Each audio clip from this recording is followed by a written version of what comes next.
केंद्रीय ग्रामीण विकास मंत्री जयराम रमेश ने नरेंद्र मोदी और आसाराम को लेकर ऐसा बयान दिया है जिस पर विवाद हो सकता है। जयराम रमेश मोदी के उस बयान पर बोल रहे थे जिसमें उत्तराखंड में लोकायुक्त नहीं होने पर निशाना साधा गया था। जयराम रमेश ने गुजरात में 10 साल से लोकायुक्त नियुक्त नहीं किया गया, वो लोकायुक्त की बात कर रहे हैं, इस तरह का बयान दिया। इसके आगे क्या कहा वो आप खुद सुन लीजिए।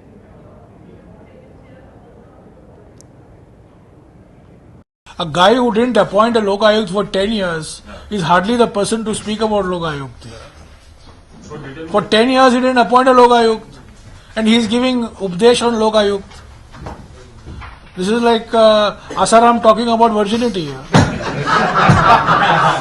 तो ये बयान दिया जयराम रमेश ने, लेकिन ये बयान उन्होंने बयान दिया है नरेंद्र मोदी के बयान के जवाब में। सारा विवाद शुरू हुआ था राहुल गांधी के लोकपाल पर दिए गए बयान के बाद। इसके बाद कल मोदी ने राहुल गांधी पर निशाना साधते हुए बयान दे दिया था। इसी उत्तराखंड की धरती ने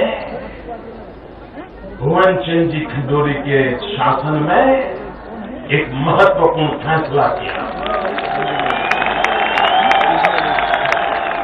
लोकपाल का कानून बनाया था और जिसको पढ़ करके अन्ना हजारे ने भुवन चंद जी को ढेर सारी बधाइयां दी थी। कांग्रेस के मेहरबान, हमें ये बताओ, लोकपाल अगर आपको इतना प्यारा लगा है, भ्रष्टाचार से मुक्ति का एक सहारा निकला है, तो आपने उत्तराखंड में उसको लागू क्यों नहीं होने दिया?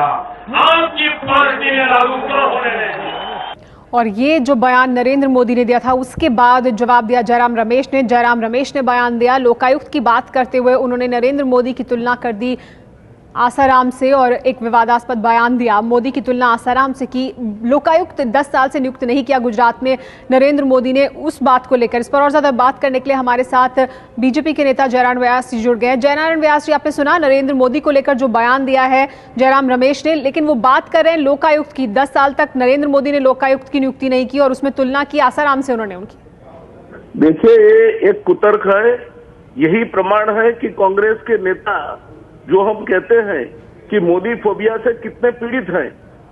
चाहे कोई भी बात हो, बिना तर्क इतनी घटिया बात कहना एक केंद्रीय मंत्री को कितनी शोभा देता है वो तो देश की प्रजा जानती है। मगर कांग्रेस का यही कल्चर है, वो मोदी फोबिया से पीड़ित है। मैं इनसे कहना चाहूंगा कि आप गुजरात की फिक्र करते हैं, गुजरात में लोकायुक्त नहीं हुआ, उसमें तो 3.5 साल तो गवर्नर साहब के पास फाइल अटकी रही थी। अभी गुजरात में लोकायुक्त है, मगर महाराष्ट्र में 2007 से लोकायुक्त है। आज तक 1680 फरियादें मिली है, एक भी नोटिस नहीं निकली। तो आप महाराष्ट्र में लोकायुक्त को बना के बैठे हैं, क्या कर रहा है लोकायुक्त महाराष्ट्र में? जयनारायण व्यास जी हमारे साथ फरियाद नहीं निकली। हमारे साथ कांग्रेस पार्टी के नेता गोहिल साहब भी जुड़ गए हैं। शक्ति सिंह गोहिल जी, आपने सुना जयनारायण व्यास को, क्योंकि जो बयान दिया जयराम रमेश ने लोकायुक्त को लेकर तुलना की नरेंद्र मोदी की आसाराम से, उस पर जयनारायण व्यास ये कह रहे हैं कि गुजरात को लेकर, नरेंद्र मोदी को लेकर मोदी फोबिया से कांग्रेस पार्टी के नेता ग्रसित हो गए हैं। देखिए, कोई फोबिया बोबिया नहीं होता है। असल में जब कोई इतना झूठ बोलता है, इतनी फेंकते हैं, तो उस गलत बोलने वाले के सामने कोई ना कोई रिएक्शन तो आएगा ही आएगा।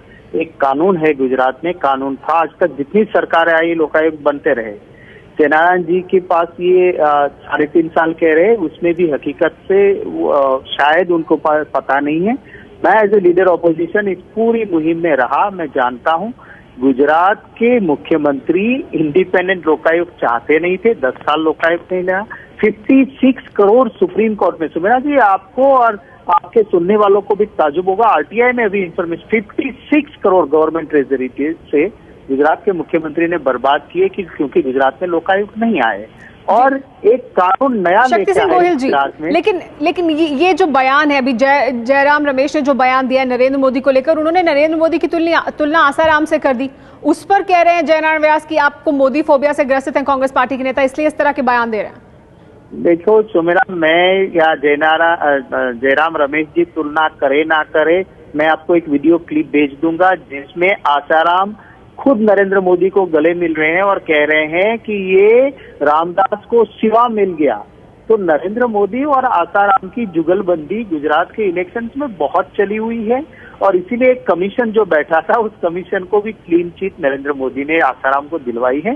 तो ये अगर कोई कंपैरिजन में या जयराम रमेश जी करे वो भी मैं कहता हूँ उससे कहीं आगे एक मंच पे गले मिलते हुए दोनों ने, और ये आसाराम जी का सर्टिफिकेट है, तो जब इस तरह से गुरु चेले का रिश्ता होता है तो कंपैरिजन स्वाभाविक तौर पे कोई उनसे करेंगे, इसमें गलत उनसे बुरा नहीं मानना चाहिए किसी भाजपा वालों को।